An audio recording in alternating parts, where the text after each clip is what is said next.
Nous sommes arrivés au jour 21. Quelques leçons bibliques sur la souveraineté de Dieu. Nous allons voir 5 aspects de la souveraineté de Dieu. Comment comprendre cela? Pourquoi certaines choses se passent comme elles se passent? Restez connectés, vous saurez. Et nous allons prendre comme texte de base Romains 8 au verset 28, un texte très connu qui a beaucoup de sens, qui nous dit « Nous savons du reste que toute chose concourt au bien de ceux qui aiment Dieu et de ceux qui sont appelés selon son dessein. » Bien entendu, cela ne veut pas dire que toute bonne chose concourt au bien de ceux qui aiment Dieu. Ce n'est pas du tout le cas. Cela veut dire que les bonnes choses et les mauvaises choses concourent au bien de ceux qui aiment l'Éternel et de ceux qui sont appelés dans son dessein, selon son dessein. Si vous voulez connaître davantage à ce sujet, je vous invite à rester connectés. D'abord, nous allons prier. Père éternel, alors que nous allons utiliser cette parole, nous te demandons de nous pardonner nos péchés. Permets que nous puissions apprendre de toi et que cela puisse nous être utile dans notre cheminement avec toi et nous aide à comprendre aussi certaines circonstances dans nos vies. Au nom de Jésus, nous te prions. Amen. Toute chose concourt au bien de ceux qui aiment Dieu. Comme je vous ai dit, nous allons voir 5 aspects. Le premier aspect que j'aimerais qu'on discute, d'ailleurs j'en ai parlé dans la vidéo précédente, comment Dieu peut utiliser des hommes pour réaliser ses projets, ses plans. Nous avons vu l'exemple de Joseph. Dans l'histoire de Joseph, nous avons vu comment Dieu a utilisé Joseph. Il est passé par beaucoup de problèmes, beaucoup de circonstances qu'il ne comprenait pas, mais il a fait confiance à Dieu simplement. Il a fait confiance à ses plans, à ses projets, et cela a contribué au salut d'Israël, mais aussi au salut des nations alentours à cause de la famine qui régissait à cette époque. Il a élevé Joseph au rang de premier ministre. On voit aussi l'exemple de Moïse, comment, malgré le fait qu'il y a eu beaucoup d'enfants massacrés en Égypte, des années après Joseph, des années après son ministère en Israël et en Égypte, Moïse sera en danger de mort. Tous les garçons de moins de 2 ans vont être tués, massacrés en Égypte. Moïse sera l'un des seuls à pouvoir s'en sortir.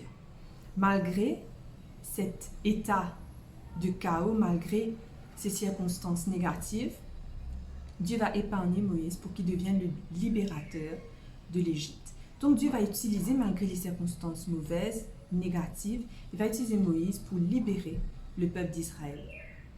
De même dans ta vie, Dieu peut t'utiliser si tu es désireux, bien entendu.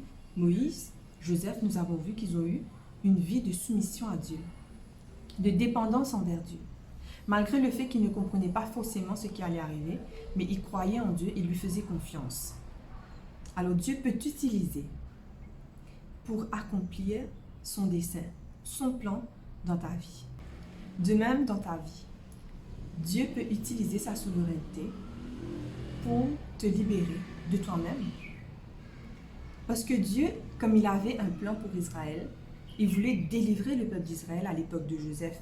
Il voulait délivrer le peuple d'Israël de la famine. Il voulait utiliser Moïse pour délivrer le peuple d'Israël de l'Égypte. Est-ce que tu sais que Dieu peut te délivrer aussi? Et peut t'utiliser pour te délivrer. Comment? La Bible nous dit dans Matthieu 18 verset 8, « Si ta main ou ton pied est pour toi une occasion de chute, coupe-les, jette-les loin de toi. Mieux vaut pour toi entrer dans la vie boiteux ou manchot que d'avoir 2 pieds et 2 mains et d'être jeté dans le feu éternel. » Dieu ne te dit pas de couper quoi que ce soit. Il ne te dit pas littéralement de t'amputer. Mais Dieu veut te faire comprendre que quoi que ce soit qui est en train de t'empêcher d'avancer, qui est en train d'empêcher ton salut, sacrifie cela. Si c'est aussi quelque chose qui t'empêche d'être en relation avec Dieu, Dieu te demande de sacrifier cela. Il ne va pas le faire pour toi. C'est un choix personnel que tu dois effectuer dans ta vie pour pouvoir suivre l'Éternel. La Bible nous dit, dans 1 Corinthiens, chapitre 6, versets 9 et 10, « Ne savez-vous pas que les injustes n'hériteront pas le royaume de Dieu? Ne vous y trompez pas, ni les impudiques. ni les idolâtres, ni les adultères, ni les efféminés, ni les infâmes, ni les voleurs, ni les cupides, ni les ivrognes, ni les outrageux, ni les ravisseurs n'hériteront le royaume des cieux. Dieu te dit que si tu formes partie de cette liste, toutes ces choses que ces personnes font, ça les disqualifie pour le royaume des cieux. Et Dieu te demande, s'il y a quelque chose qui te disqualifie dans le plan de Dieu et qui t'empêche d'avancer, qui te presse, Dieu te demande de sacrifier ces choses par toi-même, de faire le choix de le faire. Deuxième élément que Dieu fait dans sa souveraineté pour l'homme. Dieu, dans sa souveraineté, peut te laisser faire tes propres choix. Comme je vous ai dit depuis le début, Dieu nous donne la Bible, qui est un guide, pour nous aider à faire de bons choix, pour nous guider vers un avenir heureux, plein d'espérance. Malgré le fait que cela ne soit pas idéal, même si Dieu dirige les choses, planifie nos vies, il y aura toujours des difficultés dans nos vies, des épreuves. Mais, étant donné que Dieu nous guide, c'est celui qui ôte ces épreuves, c'est celui qui fait un chemin dans les difficultés. Un exemple que je peux vous donner, que nous avons vu aussi durant les leçons précédentes, c'est le fils prodigue. Le fils prodigue représente le peuple de Dieu, les chrétiens, et le père représente Dieu. Dieu, tout comme le papa du fils prodigue, alors que le fils prodigue veut prendre son héritage avant que son papa soit mort, il veut aller faire la fête, il veut dispenser de son argent comme il a envie, son papa le laisse. Quelquefois, si nous voulons nous divertir, si nous voulons connaître les plaisirs du monde, si nous voulons faire nos expériences indépendamment de Dieu, il nous laisse. Et juste après, lorsque le fils prodigue va faire ce qui lui plaît, va gérer son argent comme il veut, dans le plaisir, boire, la nourriture, les femmes, il se retrouvera sans rien, au point de nourrir les cochons et il voudra même manger la nourriture des cochons. Il est tombé au plus bas. Et c'est là qu'il est retourné vers son père. Quelquefois, si tu as envie de faire tes propres choix, connaître le plaisir, le Seigneur ne t'empêche pas. Le Seigneur ne te force à rien. Mais tu subis les conséquences. Mais il est toujours là, à t'attendre pour revenir vers lui. Nous avons aussi l'exemple de David et de Bathsheba. David aurait pu avoir toutes les femmes qu'il voulait en Israël. Mais alors que ses hommes seront dans la guerre et que lui, il sera sur le toit de son palais, il va voir Bathsheba, une femme mariée, à un de ses soldats les plus sincères, les plus fidèles, et il va vouloir avoir des rapports sexuels avec elle. Il ne va rien comprendre, il ne va rien vouloir entendre, même la voix de sa conscience. Et il ira vers cette femme. Il la fera venir dans le palais, couchera avec elle. Et le résultat de cela, elle tombera enceinte. Il fera venir Uri, essayer de forcer Uri à avoir des rapports avec sa femme pour pouvoir faire croire à Uri que cet enfant est de lui. Et quand les choses n'iront pas dans la façon qu'il voudra, il fera tuer Uri.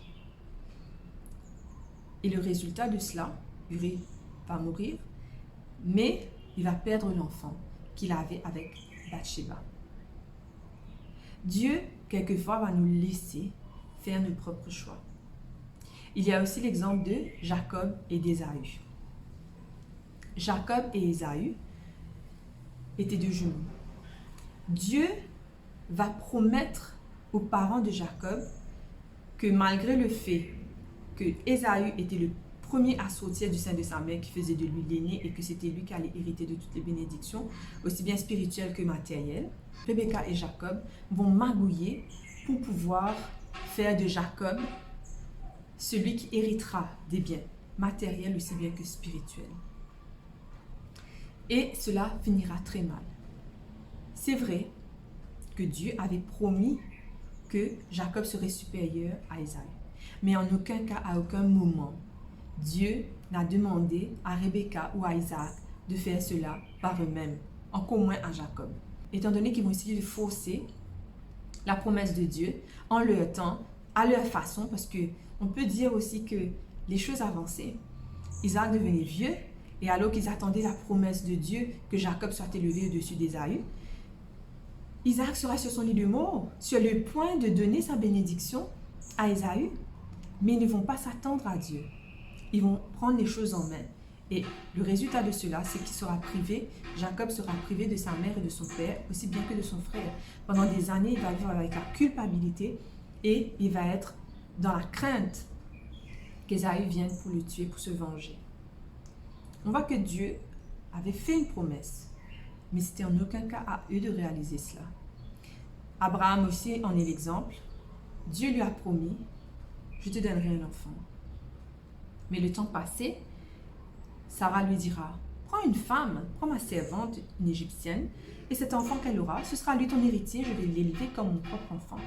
Et on peut voir à travers l'histoire que cet enfant Ismaël sera un sujet de discorde aussi bien que sa maman Agar. Dieu lui avait fait la promesse qu'il aurait un fils. Mais il a essayé de prendre les choses en main. Il a essayé de forcer la main de Dieu. Mais au final, Agar et Ismaël ont dû quitter ce foyer qu'ils ont connu toute leur vie. Donc, Dieu réalise sa souveraineté, mais quelquefois, il te laisse faire tes propres choix. Dans le cas de Jacob, il a pris les choses en main quand même et il a béni Jacob. Dans la situation de David, il va bénir David, malgré le fait qu'il aura fait des mauvais choix. De cette relation de David et de Bathsheba, il y aura Salomon, qui sera le roi d'Israël, l'un des hommes les plus sages du monde entier. Dans la situation de Jacob, malgré le fait que Abraham va désobéir, va faire ses propres choix, il va connaître des conséquences graves à ses choix, mais Dieu va quand même réaliser sa promesse dans sa vie. Ça nous montre que la souveraineté de Dieu se réalise malgré tes mauvais choix. Troisième aspect, la souveraineté de Dieu sans qu'il dévoile ses plans. Dieu est souverain.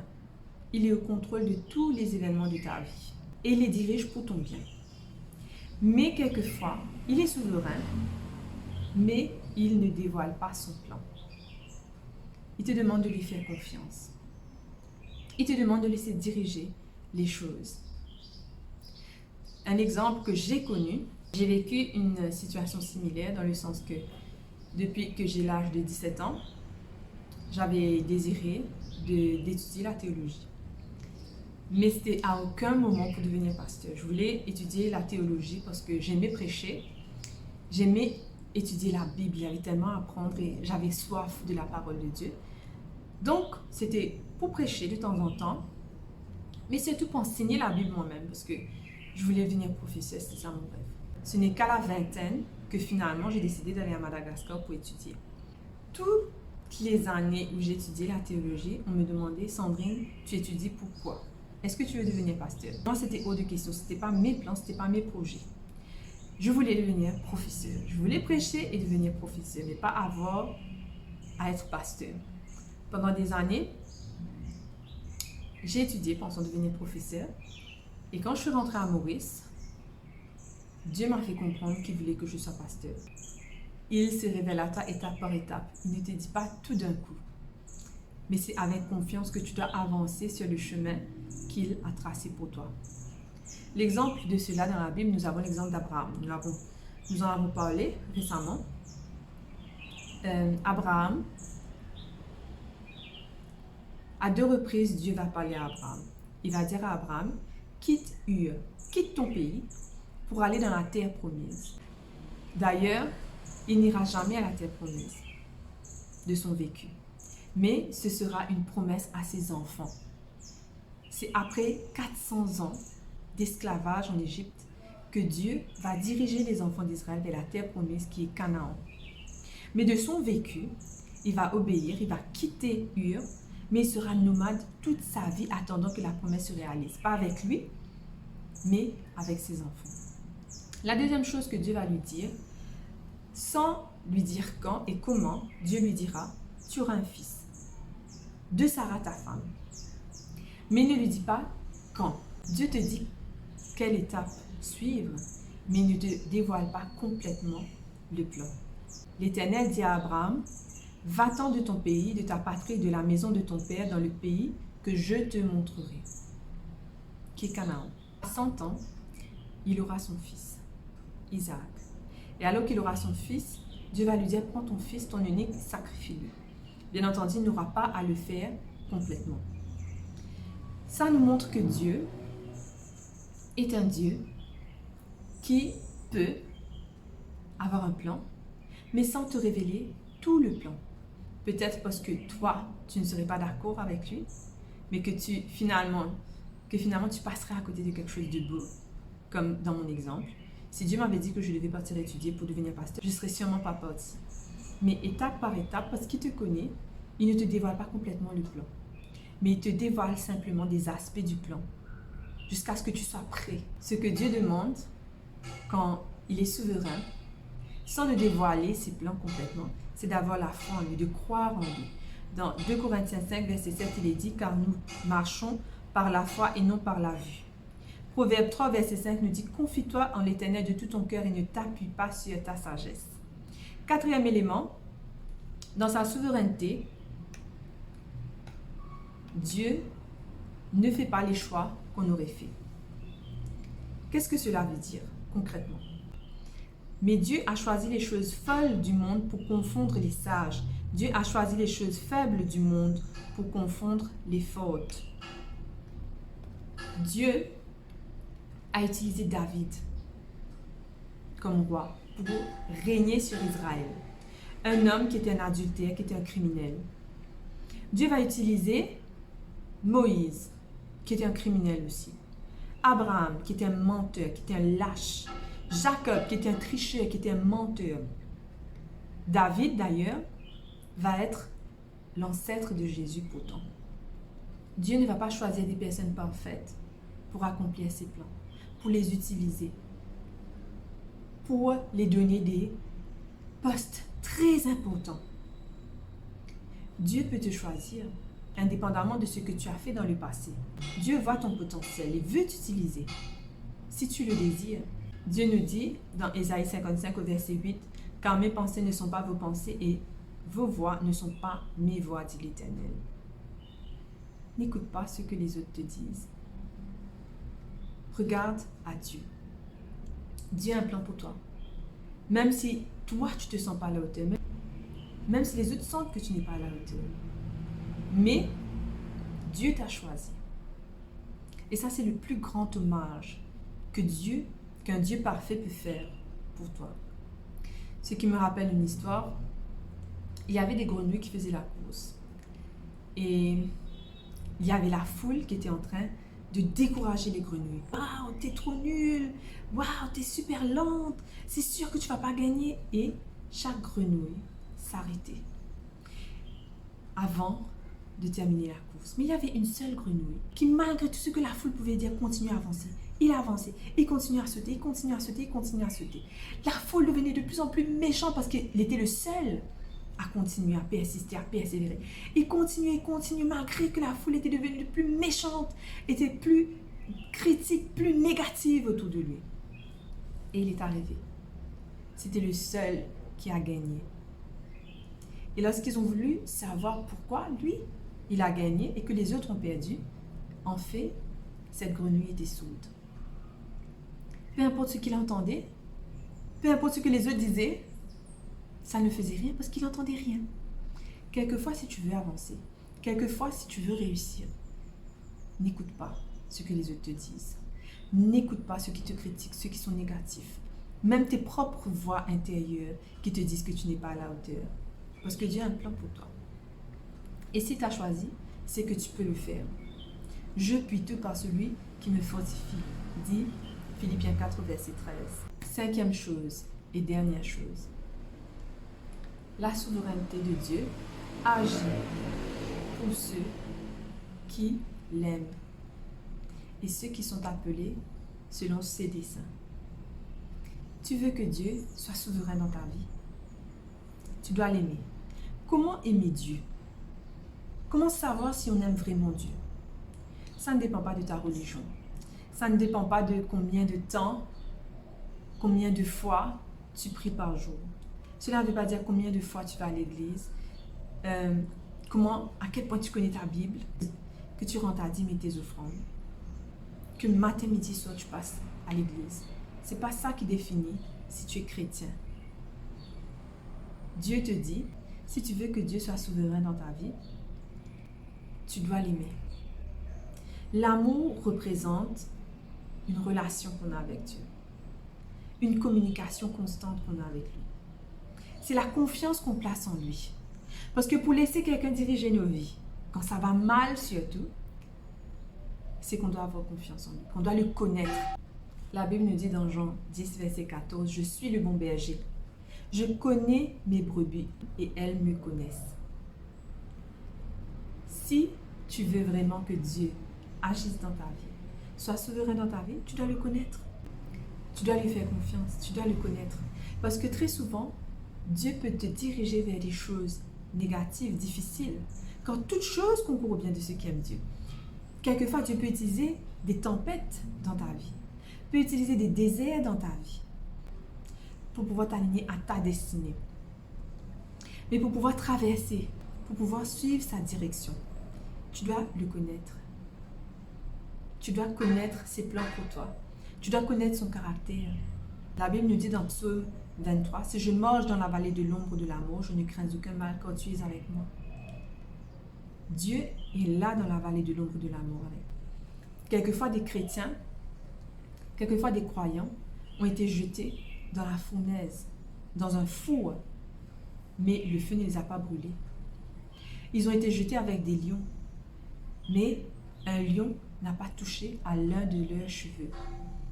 Ils ont eu besoin de traverser la mer parce qu'il y avait une armée qui les poursuivait.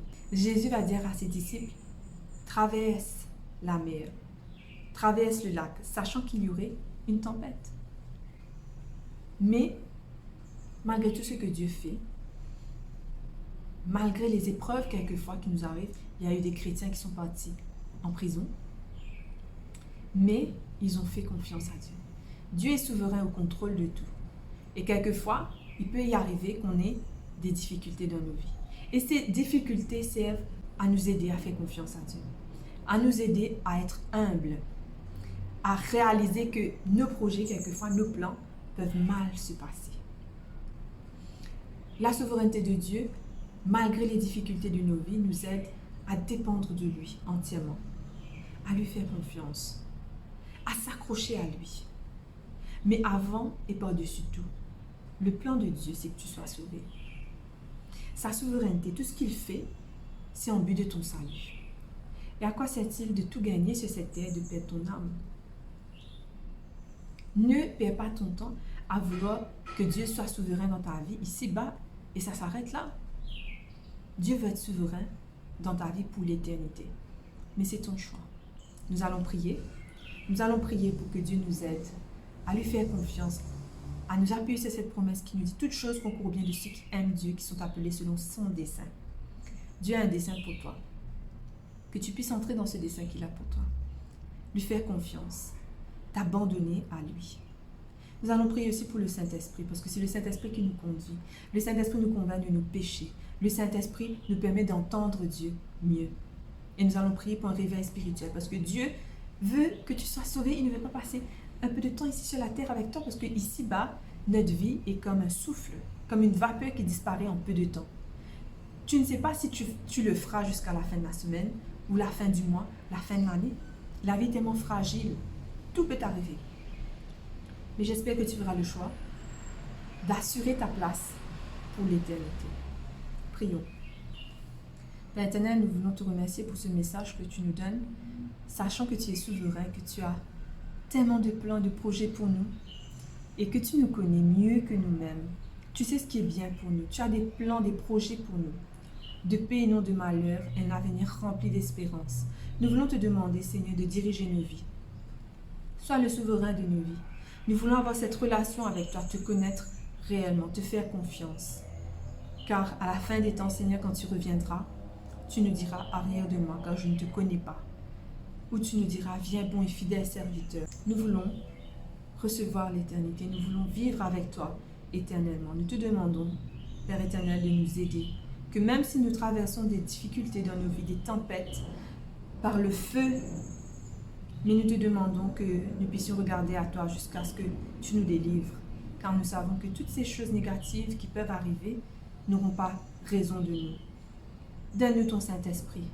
Remplis-nous, baptise-nous de ton Saint-Esprit, que nous puissions connaître un réveil spirituel, que nous puissions ne pas être endormis, engourdis, pensant que nous serons sauvés par quelques bonnes actions, par quelques lectures de la Bible ou prier de temps en temps, que nous devons avoir une relation intime avec toi, constante. Au nom de Jésus, Amen.